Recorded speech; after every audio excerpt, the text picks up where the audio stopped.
The war in the Middle East has entered its second month, and diplomatic efforts show little progress.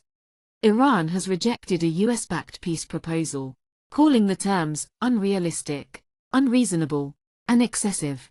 Tehran insists that no direct talks with Washington have taken place, only indirect exchanges through regional intermediaries. According to Iranian officials, the proposal fails to address Iran's fundamental security concerns and is heavily tilted toward US and Israeli interests. Despite rejecting the plan, Iran and the United States continue limited communication through back channels, with countries like Pakistan, Turkey, and Egypt acting as mediators. Washington claims the diplomatic door remains open, while Tehran has put forward its own conditions for a ceasefire, conditions that remain far from what the US is seeking. Both sides appear locked in a cycle of proposal and rejection, with neither willing to compromise on core demands. Meanwhile, the conflict on the ground continues to intensify.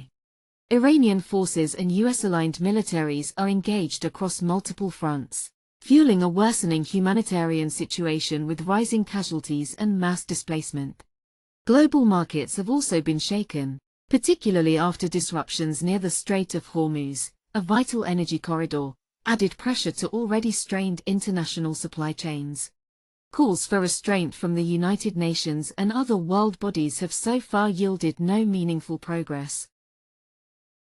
Inside Iran, political and military leaders are doubling down on their stance that any ceasefire must unfold strictly on their own terms, rejecting what they describe as unfair external pressure and one-sided demands designed to undermine their strategic position.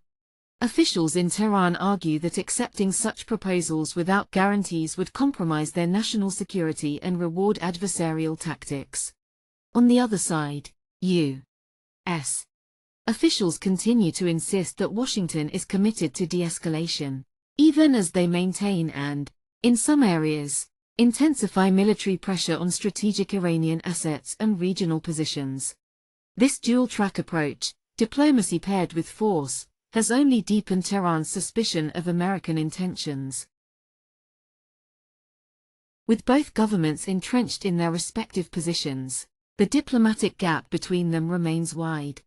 Neither side appears willing to take the first meaningful step toward compromise, and as a result, even small advances toward dialogue are quickly erased by military developments on the ground.